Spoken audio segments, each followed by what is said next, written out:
রাজশাহী জেলার তানোর থানার চান্দড়িয়া হাট গ্রাম বাংলার অন্যতম জনপ্রিয় একটি বিকেলের হাট। এই হাটের বিশেষত্ব হলো সপ্তাহে মাত্র 2 দিন, বুধবার আর রবিবার।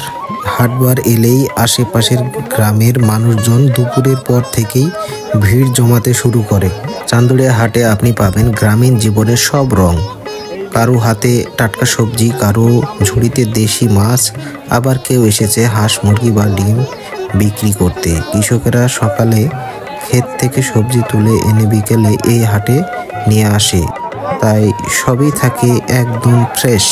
এখানকার মাছের বাজারও বেশ জমজমাট। পুঁটি, শিং, কই, টেপা, যারা দেশি মাছ পছন্দ করেন তাদের জন্য চান্দড়িয়া হাট এক অন্যতম। হাটে শুধু বেচাকিনা হয় না, মানুষের আনাগোনা, হাসি, আলাপচারিতা মিলিয়ে এটা হয়ে ওঠে গ্রামের সামাজিক মেলবন্ধনের জায়গা। তানোর উপজেলার সদর থেকে কালীগঞ্জ পার হয়ে এই চান্দড়িয়া হাটে আসা লাগে।